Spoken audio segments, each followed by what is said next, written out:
that they did not follow us at once into the house as anyone else would have done seems to me to show they have some sense of shame left. They have been eating muffins. That looks like repentance. They don't seem to notice us at all. Couldn't you cough? I haven't got a cough. They're looking at us. What effrontery! They're approaching. That's very forward of them.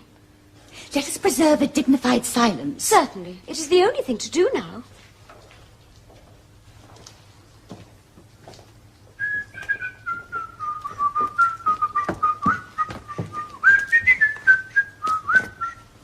This dignified silence seems to produce an unpleasant effect. A most distasteful one. But we will not be the first to speak. Certainly not. Mr. Worthing! I have something very particular to ask you. Much depends on your reply. Gwendolen, your common sense is invaluable. Mr. Moncrief, kindly answer me the following question. Why did you pretend to be my guardian's brother? In order that I might have an opportunity of meeting you. That certainly seems a satisfactory explanation, does it not? Yes, dear, if you can believe him. I don't. But that does not affect the wonderful beauty of his answer. True. In matters of grave importance, style, not sincerity, is the vital thing. Mr. Worthing, what explanation can you offer to me for pretending to have a brother? Was it in order that you might have an opportunity of coming up to town to see me as often as possible? Can you doubt it, Miss Fairfax? I have the gravest doubts upon the subject, but I intend to crush them. This is not the moment for German scepticism. The explanations appear to be quite satisfactory, especially Mr. Worthing's. That seems to me to have the stamp of truth upon it. I am more than content with what Mr. Moncrief said. His voice alone inspires one with absolute credulity. And you think we should forgive them? Yes. I mean, no. True. I had forgotten there are principles at stake that one cannot surrender. But which of us should tell them? The task is not a pleasant one. Could we not both speak at the same time? An excellent idea. I nearly always speak at the same time as other people. Will you take the time from me? Certainly. Your Christian names are still an insuperable barrier. That is all. Oh, Christian names? Is that all? But we are going to be christened this afternoon. For my sake, you are prepared to do this terrible thing? I am. To please me, you're ready to face this fearful ordeal? I am.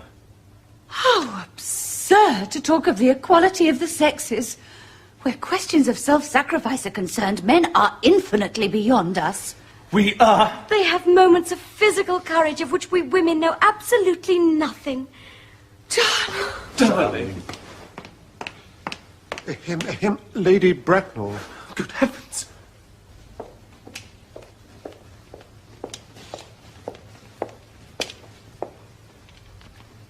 Gwendolen, what does this mean? Merely that I am engaged to be married to Mr. Worthing, Mamma. Come here. Sit down. Sit down immediately. Hesitation of any kind is a sign of mental decay in the young, of physical weakness in the old. Apprised, sir, of my daughter's sudden flight, by her trusty maid, whose confidence I purchased by means of a small coin, I followed her at once by luggage train. Her unhappy father is, I am glad to say, under the impression that she is attending a more than usually lengthy lecture by the University Extension Scheme on the influence of a permanent income on thought. I do not propose to undeceive him. Indeed, I have never undeceived him on any question. I would consider it wrong. But of course you will clearly understand that all communication between yourself and my daughter must cease immediately from this moment. On this point, as indeed on all points, I am firm. I am engaged to be married to Gwendolen, Lady Bracknell. You are nothing of the kind, sir. And now, as regards Algernon. Algernon? Yes, Aunt Augusta? May I ask if it is in this house that your invalid friend, Mr. Bunbury, resides? Oh, no, Bunbury doesn't live here. Bunbury is somewhere else at present. In fact, Bunbury is dead. Dead? When did Mr. Bunbury die? His death must have been extremely sudden. Oh, I killed Bunbury this afternoon. I mean, poor Bunbury died this afternoon. What did he die of? Bunbury? Oh, he was quite exploded. Exploded? Was he the victim of a revolutionary outrage? I was not aware that Mr. Bunbury was interested in social legislation. If so, he is well punished for his morbidity. My dear Aunt Augusta, I mean he was found out. The doctors found out that Bunbury could not live. That's what I mean. So poor Bunbury died. He seems to have had great confidence in the opinion of his physicians. I am glad, however, that he made up his mind at the last to some definite course of action and acted under proper medical advice. And now that we have finally got rid of this Mr. Bunbury, may I ask, Mr. Worthing, who is that young person whose hand my nephew Algernon is now holding in what seems to me a peculiarly unnecessary manner? That lady is Miss Cecily Cardew, my ward. I am engaged to be married to Cecily, Aunt Augusta. I beg your pardon. Mr. Moncrief and I are engaged to be married, Lady Bracknell.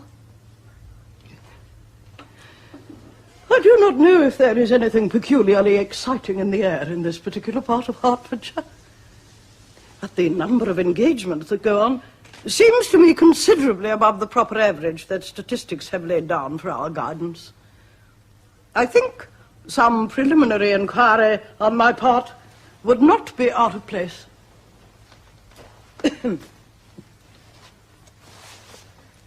Mr. Worthing, is Miss Cardew at all connected with any of the larger railway stations in London? I merely desire information. Until yesterday, I had no idea that there were any families or persons whose origin was a terminus. Miss Cardew is the granddaughter of the late Mr. Thomas Cardew, of 149 Belgrave Square, SW, Gervais Park, Dorking, Surrey, and the Sporran, Fifeshire, NB. That sounds not unsatisfactory. 3 addresses always inspire confidence, even in tradesmen. But what proof have I of their authenticity? I have carefully preserved the court guides of the period. They are open to your inspection, Lady Bracknell. I have known strange errors in that publication. Miss Cardew's family solicitors are Messrs. Markby, and Markby. Markby and Markby. A firm of the very highest position in their profession. Indeed, I am told that one of the Mr. Markbys is occasionally to be seen at dinner parties. So far, I am satisfied. How extremely kind of you, Lady Bracknell. I have also in my possession, you'll be pleased to hear, certificates of Miss Cardew's birth, baptism, whooping cough, registration, vaccination, confirmation, and the measles. Both the English and the German variety. Ah, a life crowded with incident, I see. Though perhaps somewhat too exciting for a young girl. I am not myself in favour of premature experiences. Gwendolen, the time approaches for our departure. We have not a moment to lose. As a matter of form, Mr. Worthing, I had better ask you if Miss Cardew has any little fortune. Oh, about £130,000 in the funds. That is all. Goodbye, Lady Bracknell. So pleased to have seen you. A moment, Mr. Worthing. £130,000, and in the funds.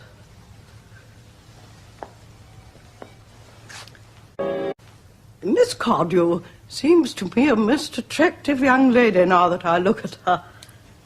Few girls of the present day have any really solid qualities, any of the qualities that last and improve with time. We live, I regret to say, in an age of surfaces. Come over here, dear. Pretty child. Your dress is sadly simple, and your hair seems almost as nature might have left it. But we can soon alter all that. A thoroughly experienced French maid produces a really marvellous result in a very brief space of time. I remember recommending one to young Lady Lancing, and after 3 months, her own husband did not know her. And after 6 months, nobody knew her. Kindly turn round, sweet child. No, the side view is what I want. Yes, quite as I expected. There are distinct social possibilities in your profile.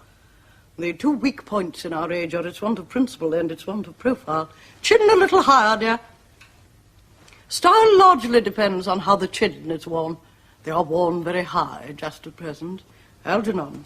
Yes, Aunt Augusta. There are distinct social possibilities in Miss Cardew's profile. Cecily is the sweetest, dearest, prettiest girl in the whole world. And I don't care tuppence for social possibilities. Never speak disrespectfully of society, Algernon. Only people who can't get into it do that. Dear child. Of course you know that Algernon has nothing but his debts to depend upon. But I do not approve of mercenary marriages. When I married Lord Bracknell, I had no fortune of any kind. But I never dreamed for a moment of allowing that to stand in my way. Well, I suppose I must give my consent. Thank you, Aunt Augusta. Cecily, you may kiss me. Thank you, Lady Bracknell. You may also address me as Aunt Augusta for the future. Thank you, Aunt Augusta. The marriage, I think, had better take place quite soon. Thank you, Aunt Augusta. Thank you, Aunt Augusta. To speak quite frankly, I am not in favour of long engagements. They give people the opportunity of finding out each other's character before marriage, which I think is never advisable. I beg pardon for interrupting you, Lady Bracknell. But this engagement is quite out of the question. I am Miss Cardew's guardian, and she cannot marry without my consent until she comes of age. That consent I absolutely decline to give. Upon what grounds, may I ask?